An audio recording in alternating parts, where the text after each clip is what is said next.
Donald Trump isn't president anymore. He might not even run for president again. So why are we still talking about him? And why is he still defining contemporary politics? Hello there, you 5.6 million awakening wonders. I'm so happy that you are with us on this voyage to truth together. Let us cultivate the life. Man, congratulations to Russell Brand. His channel his following, his community is growing so daggone fast. That's so dope, man. It's inspiring. Keep going. Within ourselves. Let's cultivate the connections between us. Let's see what can grow out of this movement where people become more bold about speaking freely, open to new alliances, open to new conditions. If you want to come and see me live, you can. I'm performing in Glasgow. There's a few tickets left there. I'm in Blackpool. Have a look there's a link in the description. Anyway, just come and see me. It's not important. I also want you to sign up to my mailing list so I can communicate with you directly in case I do anything mad and unusual. So I'll be putting that up at the end. Now, let's talk about Donald Trump. Of course, he recently did that interview with Piers Morgan. Do you think that ending bit was faked? Do you think it's like a media stunt? Did you hear that leaked bit of audio where it sounds like they sort of ended convivially? More importantly, though, than this one conversation, although that's a gifted interviewer and a very interesting and exciting orator in communion together, both of whom cause a great deal of controversy, but then so do I. Who's free from controversy in this world? What I'm interested in is, what does Trump represent? How do we view Trump now? Do you want Trump to run again? Do you see America as a better place with Trump at the helm? Do you think that Trump would handle the Ukrainian conflict differently? Or do you just enjoy Trump because he says mad stuff? Because that's where I land on all this. He uses the N-word, the nuclear word, all the time. What Trump's got is a gift for saying stuff that's a bit... Oh man, shout out to Trump. Trump is funny, wild as hell. He says the N-word, the nuclear word. Mad and interesting. He uses the N-word. Oh, the nuclear word. Like, he's playing oratory games, isn't he? Playing rhetorical games right now. He's being interesting. The people that dislike Trump, I don't understand why they can't see what he does brilliantly. That's what's always confused me. But then I suppose I shouldn't be confused because I was one of those people. When he announced the first time, I'm going to be president, I was like, no, you won't. You're mental, mate. No one's having you as president, but... he was right about that because he was president. That's a no-no. You're not supposed to do that. He uses it on a daily basis. And everybody's so afraid, so afraid, so afraid. And as they're afraid, he uses it more and more. That's why he's doing the kind of things he's doing. He's doing them because he thinks nobody's going to ever attack us because they're all stupid and they're afraid to talk about it. I totally agree with you. One of the things you have to say about Donald Trump is he understands primitive dynamics expertly, i.e. alpha posturing. Because basically what Donald Trump's saying is, this wouldn't be happening if I was president, I'd kick that geezer's head in. But how is that so effective? Biden's saying, oh, he's got nuclear weapons. He keeps saying he's got nuclear. We have better weapons. We have the greatest submarine power in history. So what would you say and do? I would say we have far more than you do, far more powerful than you, and you can't use that word ever again. You know what? Let me tell you something. I don't know if he did this to y'all. Let me fix the screen right quick because I gotta say this. I don't know if he scared the hell out of y'all.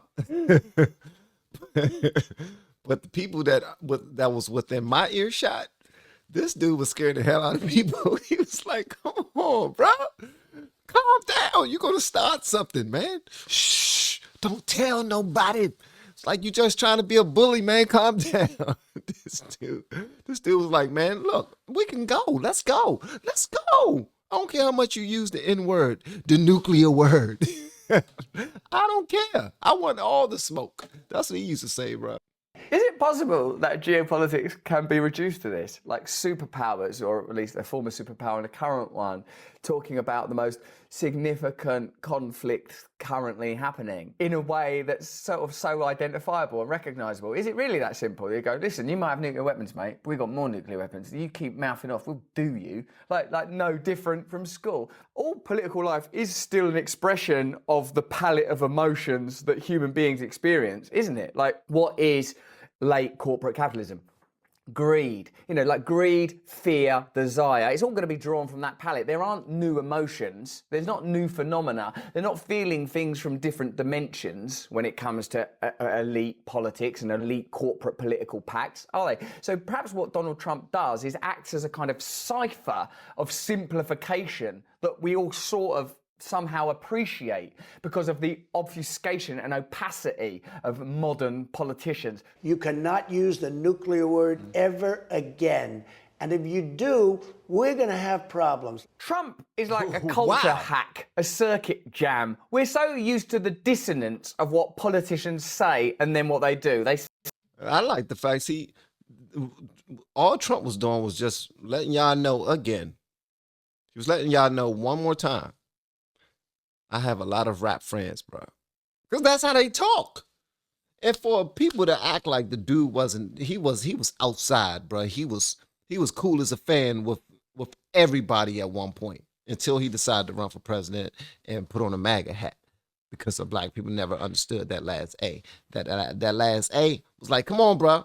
For real?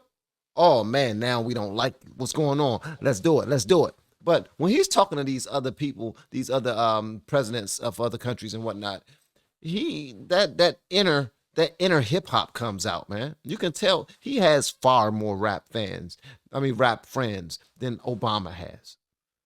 That's facts. That is straight up facts. He got more black rap friends, hip hop friends, actual friends. And they was probably once co-workers, worked for him, than Obama has. So that's facts. You can go look that up right now.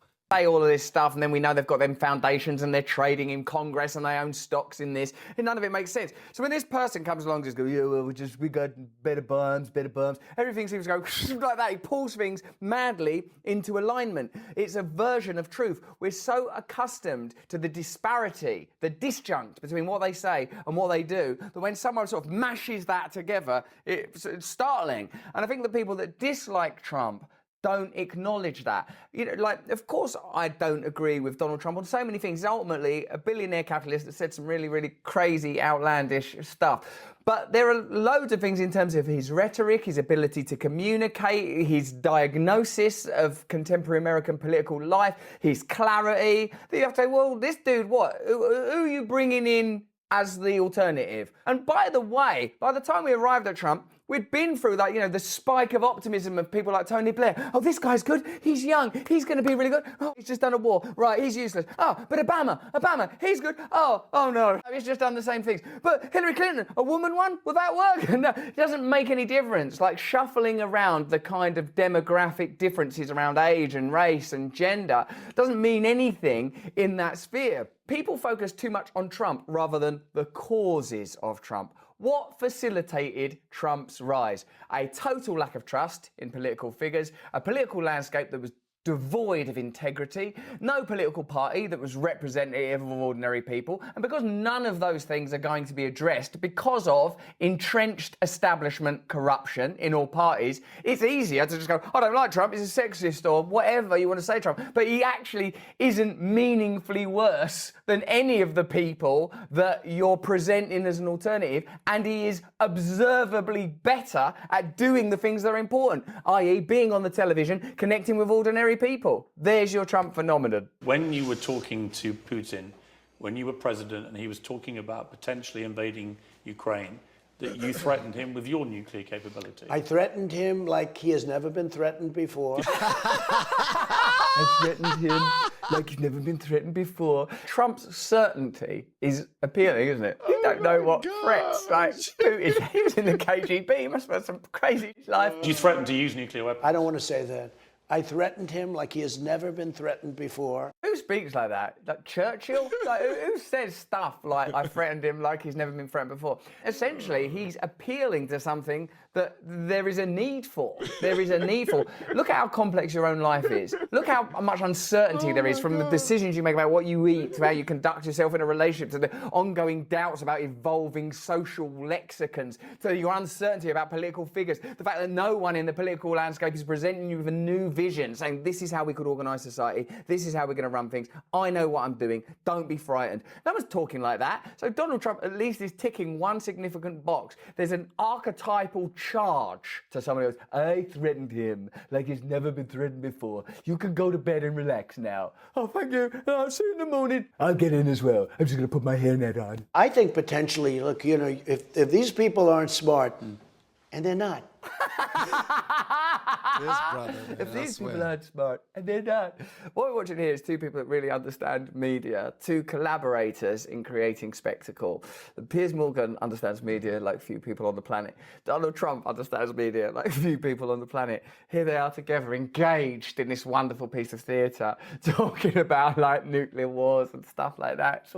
It's mad, isn't it? Because in a sense, right, like, we're talking about aesthetics anyway. Like, are all the people that are doing all the, flags, like, are they really any more integrally connected to the reality of people in Ukraine, bombed and desperate and baffled? Not really. Just like the pose, the aesthetic, the dance is based on sort of sympathy and apparent sophisticated, nuanced compassion. Whereas this dude and Piers there, it's much more, yeah, come on, let's have it. And the fact is that sort of professional class piety that's not rooted in the kind of compassion that requires, demands, in fact, sacrifice, is just artificially different, aesthetically different, not meaningfully different. Our leaders are not smart.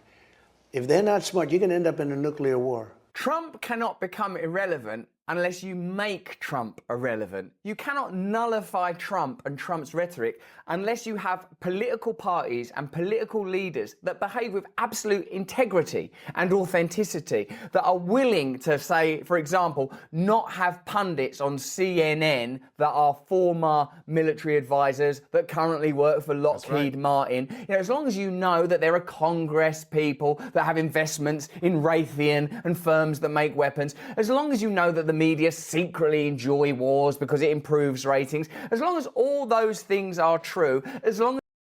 You see that? I like that he said that, like, as long as you know that the media secretly enjoys wars because it improves ratings. There's a great deal of complexity about Biden and Biden's family's relationships in big business, some of which are, Ukrainian, some of which are Chinese. As long as all these questions are out there, you are going to require the simplicity, the vivacity, the bombast of a figure like Trump, who at least provides something real. Even if it's just a better type of illusion. I'm obviously uncertain about their effectiveness, and my personal opinion, he was president for a while. The world didn't really change in any way that was sort of significant. So both sides should take that on board. Like, if you really, really hate Trump, well, what changed? If you really, really like Trump, what changed? What is true, though, is that the problem of Trump remains the same problem. It isn't Trump at all. It's the context. It's an establishment that has no political integrity, that has no political teleology, that has no vision, has no meaning, because essentially his diagnosis is correct. They're corrupt. They're only in it for the money. No one's got any authentic care for ordinary people. And as long as those things remain true, then Trump will remain a viable alternative. This is just the beginning. This is the beginning, and I've been the best predictor of things ever. Now, where does that claim come from Donald Trump? I'm the best predictor of things ever. Trump believes in himself. That's all it is. Trump, he believes in himself, and the dude is wild. He's wild as hell, and he don't mind fighting. And I believe he's gonna be all right regardless. That's one thing that a few people thought too. They was like, maybe he's starting all this trash. He's starting all this stuff and saying all this wild stuff because he already knows that he gonna be all right because he's worth $1,500 billion. Huh? I just now seen it. They showed his tax returns on the news just yesterday. $1,500 billion. That's how much Trump has in his bank account. They just now said that, so he don't... Ever. Right. Well, here's a chart, is there, of the predictors of things that have been in the past. Nostradamus there, like machines that predict outcomes, data optics for athlete performances, all these different meteorological systems, predictors of things. Up there at the top, Donald Trump. How long does this list go back? That covers always. I confronted Kim Jong-un. sounds so dude, cool. man. Like people saying that. Like, that's sort of what you feel like a president should be. It's a child's drawing of a president come to life. He said, I have a red button on my desk, meaning a nuclear button. I said, I have a red button on my desk too, but it's bigger and stronger than yours, and mine works. It's difficult not to see that as sort of phallic male posturing. This dude, man. If there I an swear to actual goodness. red button, I mean, like the size of the button wouldn't really matter. Look at this, bloody hell. Boom. Button size. It's more what The button size does matter. It's not about the motion of the ocean. It's about the size of the boat sometimes. Huh? Y'all better stop spreading them lies. The size of the button does matter. Mine's is bigger and mine is stronger. And it's not because I'm black. That's a stereotype. button ultimately does when you press it. It could be like a mouse's button that you could do with your little finger as long as it creates a nuclear explosion. That is not a euphemism. But it's so amazing. And again, observe the simplicity, observe the effectiveness. Bigger, stronger, bigger, harder, bigger fist, more willing to have a fight. What I just now tell you, it's always a measuring competition. Always. I don't care what it is. Always a measuring competition. But like elsewhere in the conversation, well, what are they saying elsewhere? Deliberately confusing. We did this with NATO. We have these interests. We inspired that coup. Some guy coming out saying, I've got a big red button on my desk. Oh, my hell, that sounds like a simple solution. It's stuff that would happen if there was a war on Sesame Street. Strongly against mandates, but I'm very proud of what we did. I saved worldwide tens of millions of lives. It's another amazing claim, isn't it? Again, it's interesting because a lot of people on both sides want Trump to be a kind of overt anti-vaxxer, but he ain't an anti-vaxxer because an important part of his legacy was the creation of the vaccines. And as you just heard him say in his incomparable style, he saved tens of millions of lives. Now, I know a lot of like anti-establishment people are anti-vaccine or at least anti-mandate. So that's another interesting part of the Trump narrative. My opinion is, before overtly condemning Trump, get your own house in order. I haven't mentioned... That's it. No, yeah. Last question 4 times. No, I realise that. It's I realise just that I'm not like... very I dissent. just haven't asked you You're about... very dissent. This No. was a 20-minute interview. Sorry. Listen, It's this was a been fantastic 20-minute interview, don't you interview. think?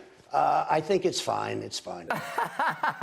What that is an interview between two sort of masters of the medium. So whatever you think of the medium, these are people that know how to operate within it expertly. And the reason we have a requirement for them is because elsewhere there is so much opacity and undue complexity that's usually connected to disingenuity rather than, oh, look, the world's complicated. Of course, the world's bloody complicated. Of course, truth is complicated. But I feel that many political figures and media operators enhance and amplify the complexity, not in order to give you a better depiction of reality, but to obscure reality altogether. And one Russell Brand is a damn good communicator. He's smart as hell. thing Donald Trump said, I know that's not a hot take, but I'm just saying.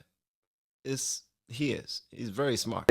is pierce that with a kind of rhetorical brutality and bombast that's appealing in a landscape that's otherwise just feels like some nitpicky stew of bureaucratic claptrap. Congratulations on the hole in one. All right, thank you very much. And thank you for a great interview. Thank you very much. Appreciate it. Okay. Thank you. Okay, let's go. That was a great interview. Yeah, that's fine. Thank you very much. I really appreciate it. Turn the camera off. I often think when people condemn Donald Trump, where is your platform to condemn him from? Because it seems to me sometimes that Donald Trump is simply better at doing what they all do. They all strip away Well, the child miss what just now happened, man. He said, okay, thank you for the interview. He was like, yeah, it's fine. Turn the camera off. Trump was ready to be up out of that bad boy. He was like, man, I don't like you, bro. I can't believe you asked me that while the camera was on. You knew what you was doing, man. I didn't come here for that. Now I should cut the camera off. I got something to say to him. Huh? You think I ain't confront Putin? I'm about to show you. Cut the camera off. Is it off? Come here, Pierce. Huh? Now what you say again? I told you he got a whole bunch of rap fans, man. The dude is aggressive. complexity, but they don't do it with so much easy charm and apparent wit. None of them are offering nutrition, a real vision of a better world, genuine solutions to the problems that affect your life, a willingness to confront the complexity and apparent opposition of the polarity of progressivism versus traditionalism. They just pick a side and sling mud at the other side. As long as no one's offering a realistic alternative, an alternative that will make your life better, my life better, our communities better, the planet better, better world for our children, better world for our elders, respect, tradition, the ability to be who you are. As long as no media-based, political-based, corporate-based offers us anything like that, Trump's simplicity, his rhetorical ability will remain appealing. And in my opinion, no one's got any right to condemn Donald Trump unless they're coming from a place of integrity. And in the whole political landscape, I don't see it anywhere. But that's just what I think. What do you think? Let me know in the comments below. I think that's a really good take right there. Huh? You can't fix nobody else's household until you fix your own. And if you're not, if you're lacking the same amount of integrity as the person that you believe lacks integrity, then guess what? You're not in a position to criticize them because you are not clean at all. It just is what it is. But per usual, I want to hear what y'all got to say about this in the comments below. And if you have yet to hit that subscribe button, please make sure you do so on your way out the door. Once again, guys, I am Van, and now we are all the LFR family. And I look forward to seeing you on the next video, hopefully inside the Patreon as well. You all have been amazing. Love y'all.